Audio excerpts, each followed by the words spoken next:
Hello, today we are going to talk about topic 5, section 1, intro to differentiation. Alright, so Ali's walking from his home to the grocery store and then he walks back home. So he's starting at his home. And then this y-axis is the distance from home. Okay? And this is time, so how much time it's been since he left his home. Alright?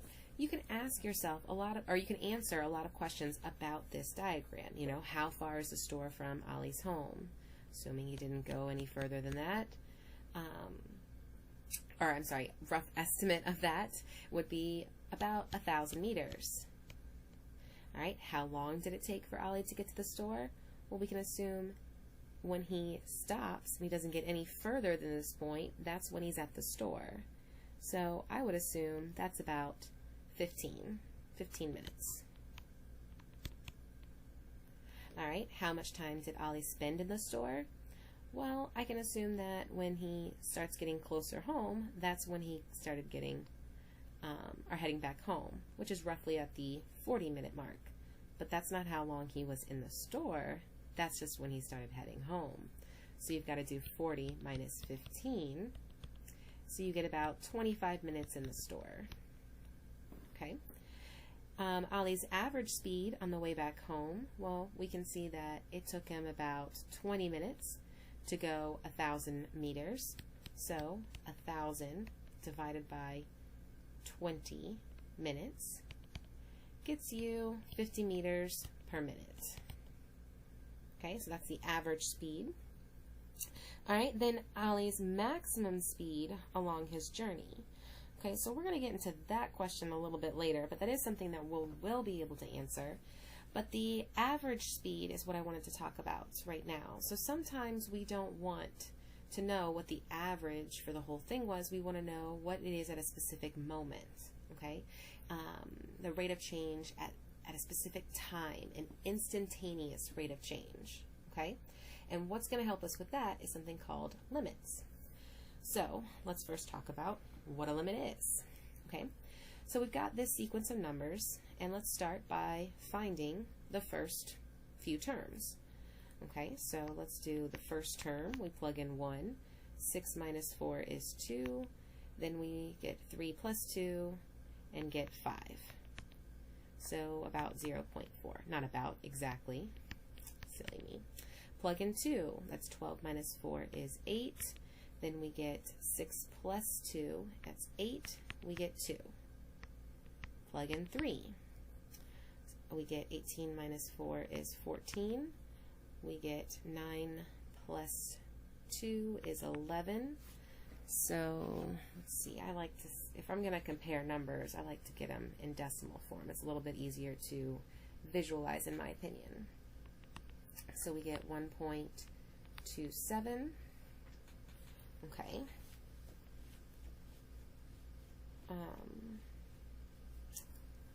Why did I put 8 over 8 is 2?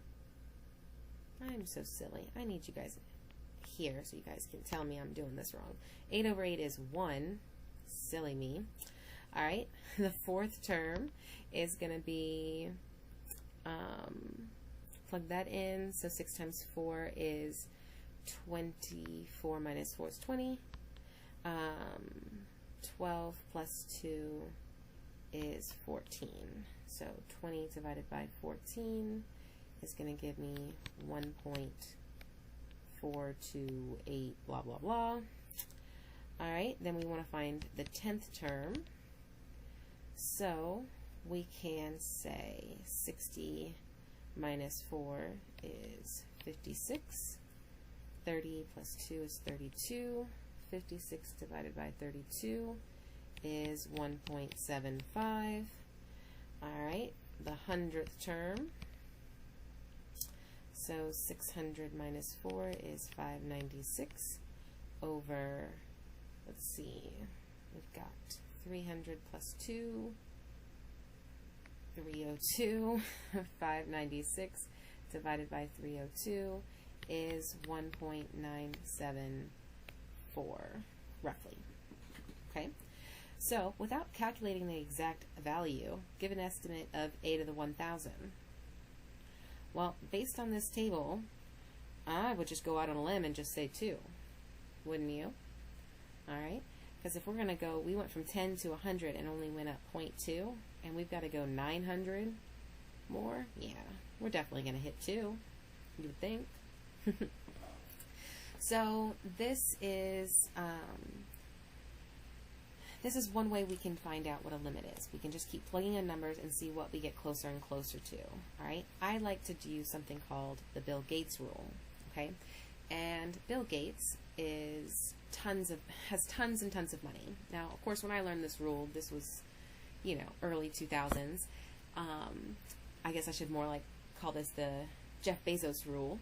Founder of Amazon, in case anybody was wondering, who is the, oh my goodness, mega billionaire at the moment. Well, let's say Jeff has $1 billion. We plug it into our equation. If we do 6 times $1 billion, well, that's going to change his bank account. That's going to make a statement. So we're going to change that to 6 billion. However, if we subtract 4, that's $4. Him dropping $4 on the ground, he wouldn't even have to pick it up, all right? Because $4 makes nothing. It means nothing, right?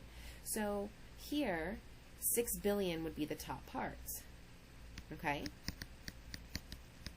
The bottom part, we plug it in, we get 3 times $1 billion. That's 3 billion. That makes a dent.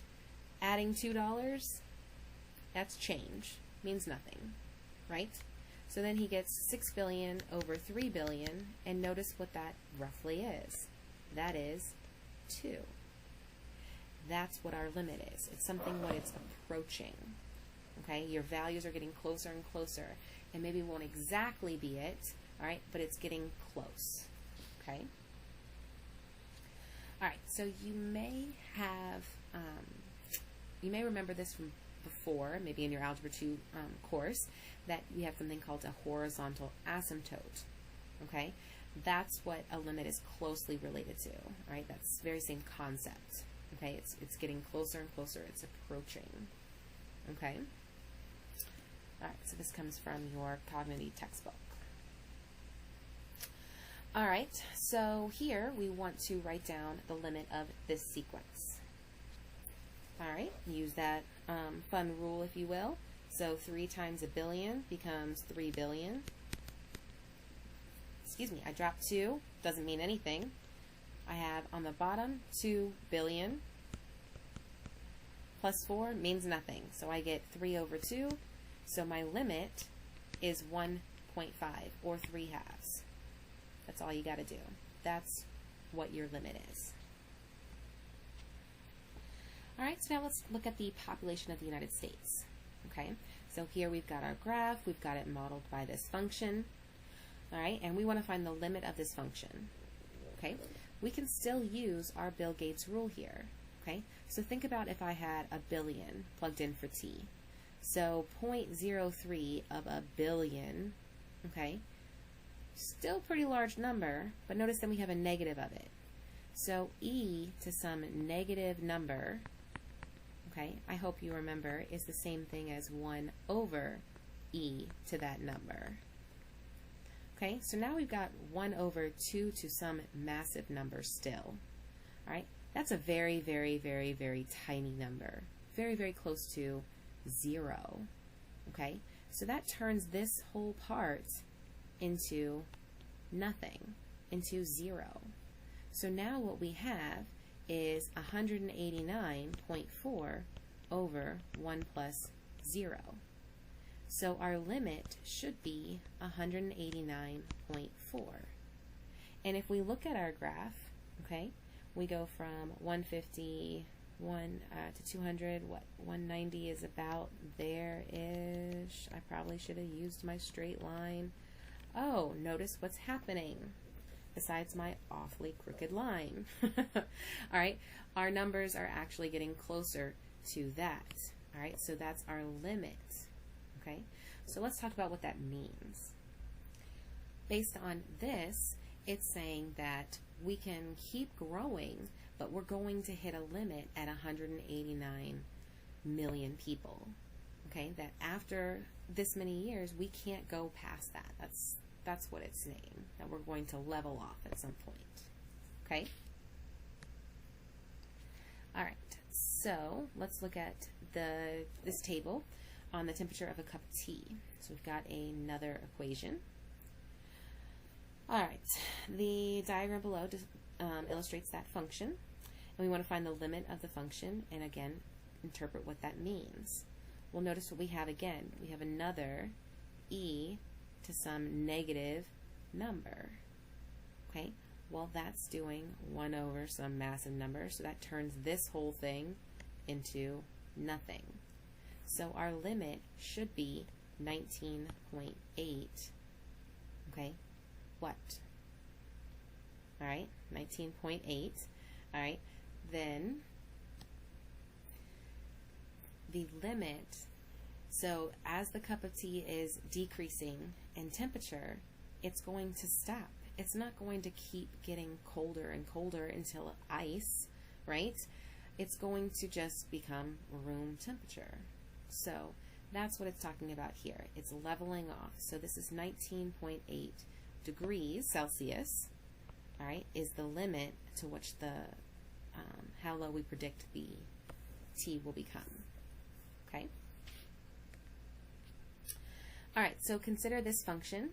All right. We want to find, all right, what this looks like on our graph. So hopefully you can plug this into your graphing calculator.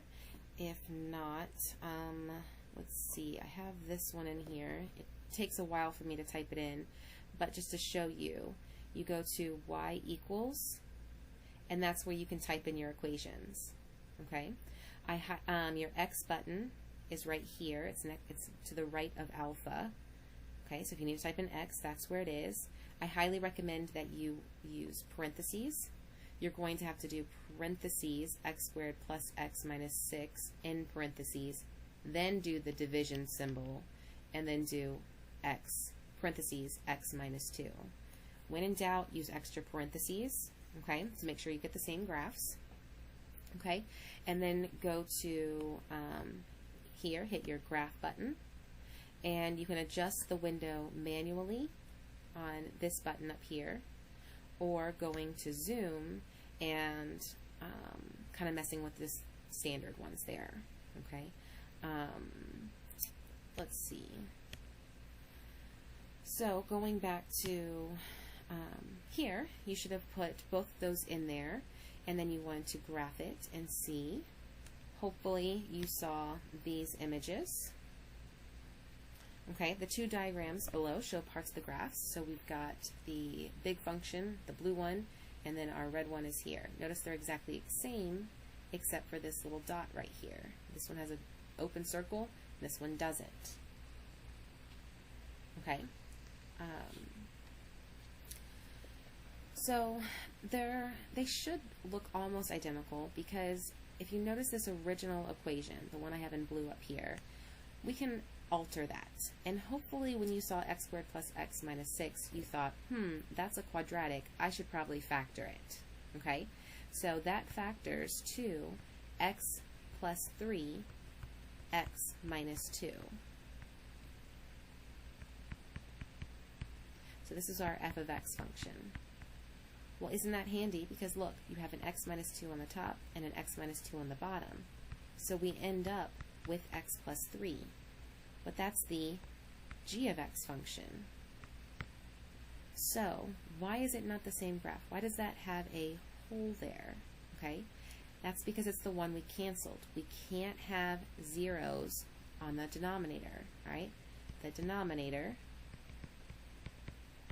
cannot equal 0. And on the original f of x function, when you plug in 2, all right, you would get 0 in the denominator. So that's why we have a hole at x equals 2. Okay, x can't equal 2.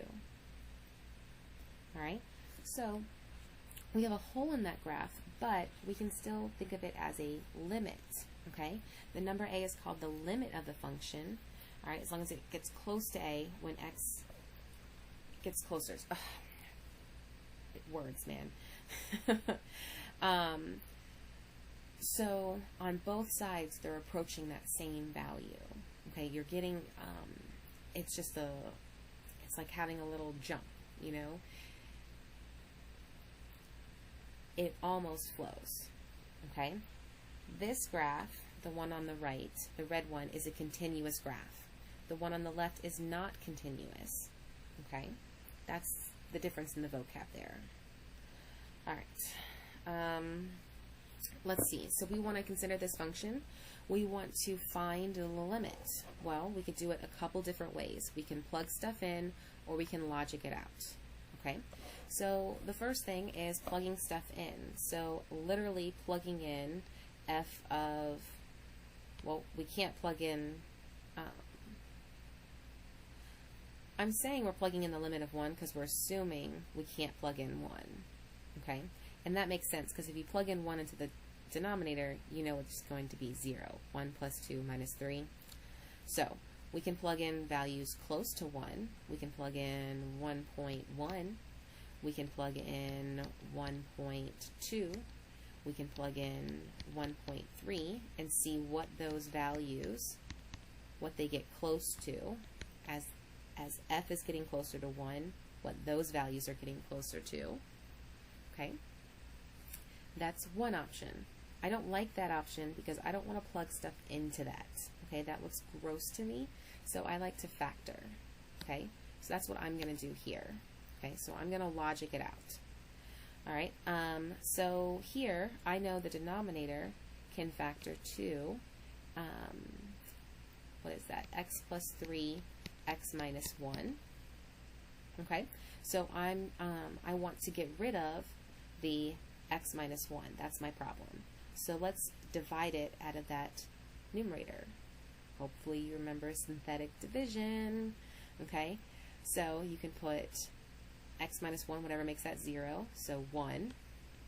Then the numerator, you list the coefficients, so 1, 1, negative 7, negative 1, and 6.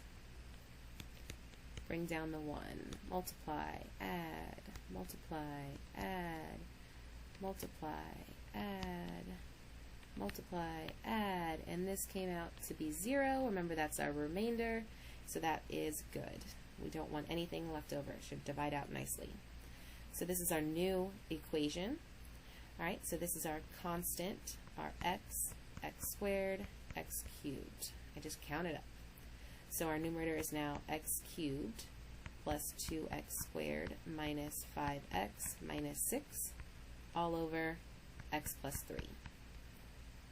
Now we can figure out what f of 1 is. So we plug it in, we get 1 plus 2, 3 minus 5 is negative 2, negative 8 over 4, we get negative 2 as our limit. Okay, that to me is the easiest way algebraically. Of course, another fun thing you could have done is you could have graphed it. So plug this into your equation. Make sure you put parentheses around everything. When you graph it, let's see, where am I? Promise. It should look like this. Okay, and then you can just trace your function and watch your y values and see what happens. So what I mean by that is here. So let's say you graphed it, and then you hit this trace button. Then you can just move it back and forth, and you can see your x and y values right here.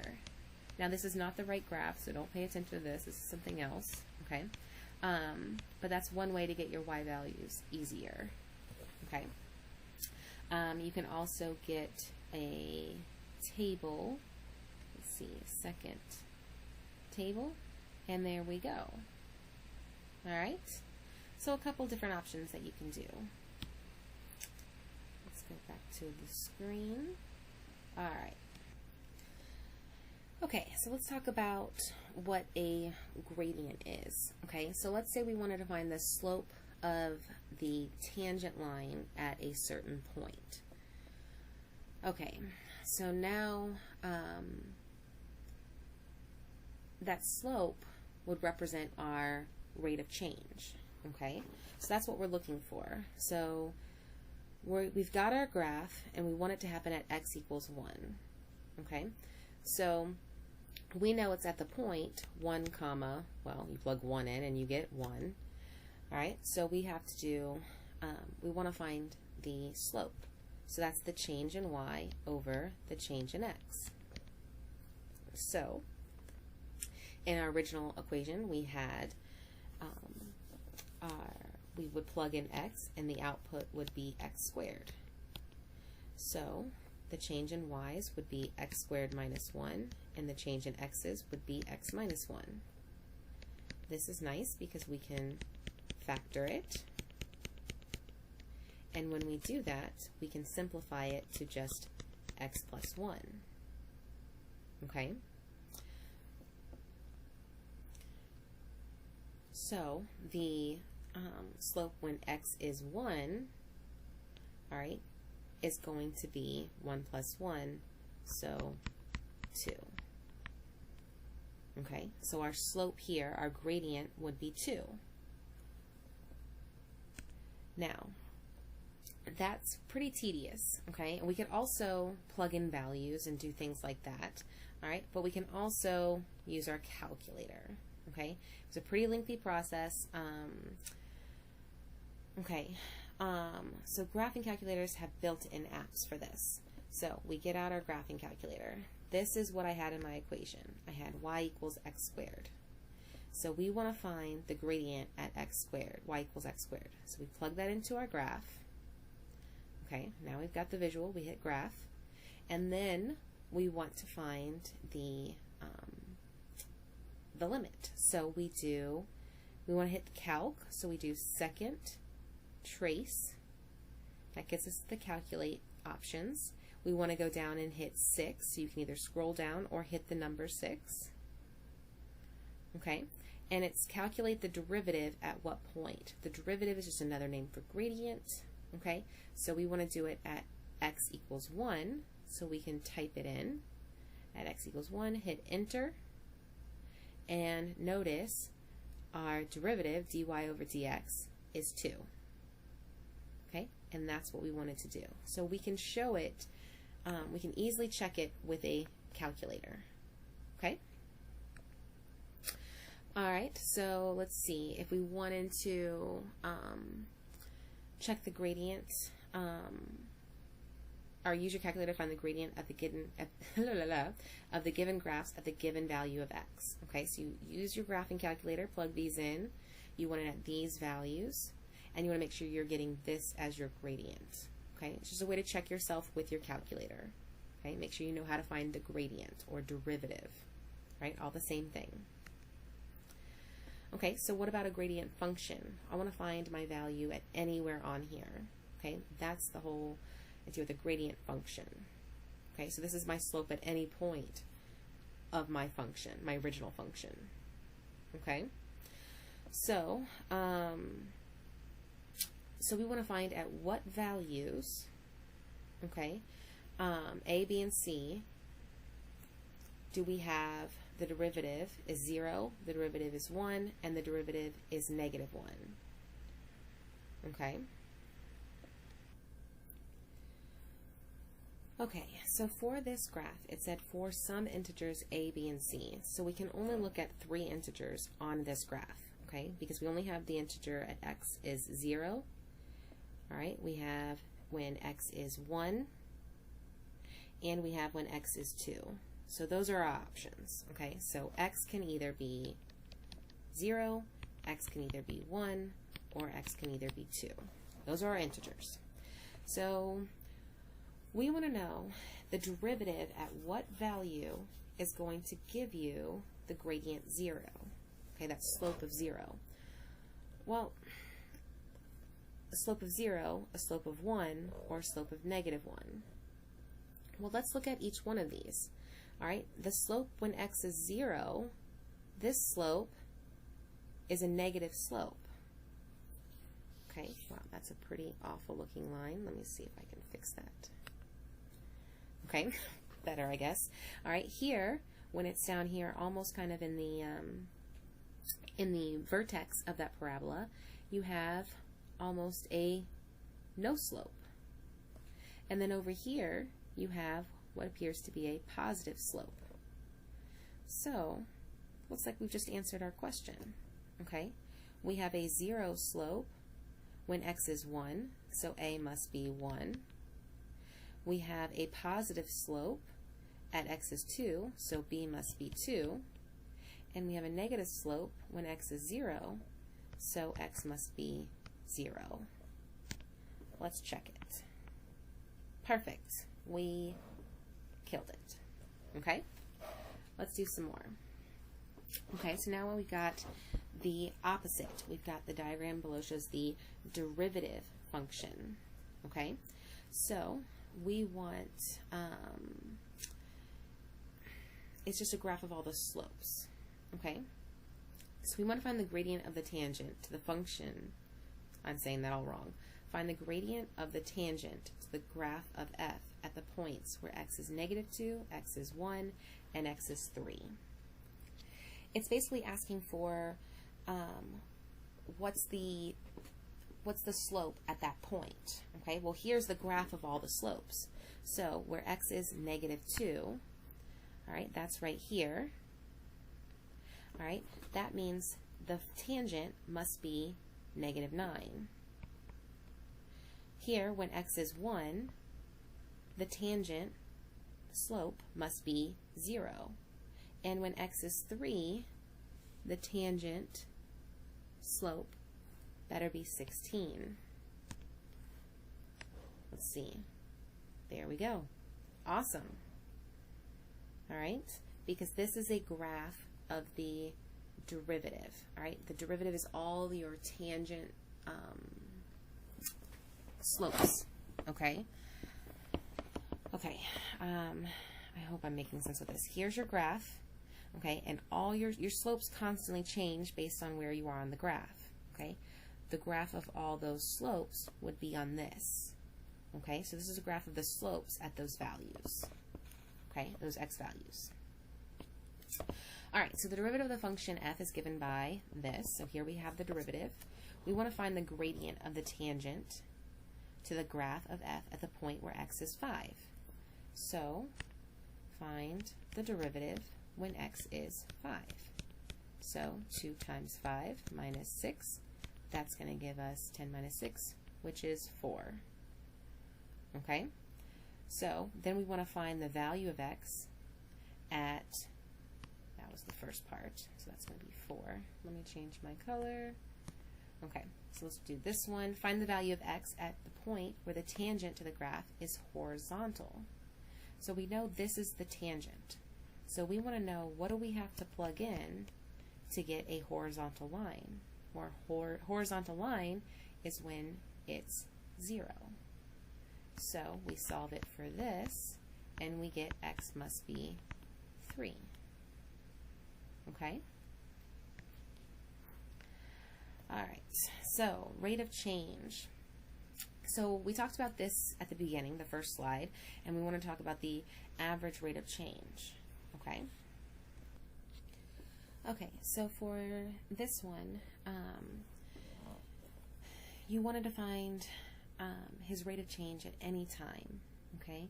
Well, what you're essentially doing is you're looking for the slope. So if I'm looking for the rate of change here, it's how far he went over the time, so the change in y over the change in x. No matter where you are on here, all those points, you can find that slope, that rate of change is just the slope, the derivative, the gradient, it's all the same stuff. Okay, so if we wanted to find all of the slopes, we could even graph it, and of course Cognigy goes through and shows you how to do it on your graphing calculator. You all have different ones, so I'll leave it up to you guys to figure that out. Now, once you graph the derivative of your equation, all right, because this one had 3 separate ones, so we took the derivative of each of those, or the gradient, and graphed all those slopes. Okay, and so here, using our graphing calculator, that's going to be the most useful way to find our maximum speed.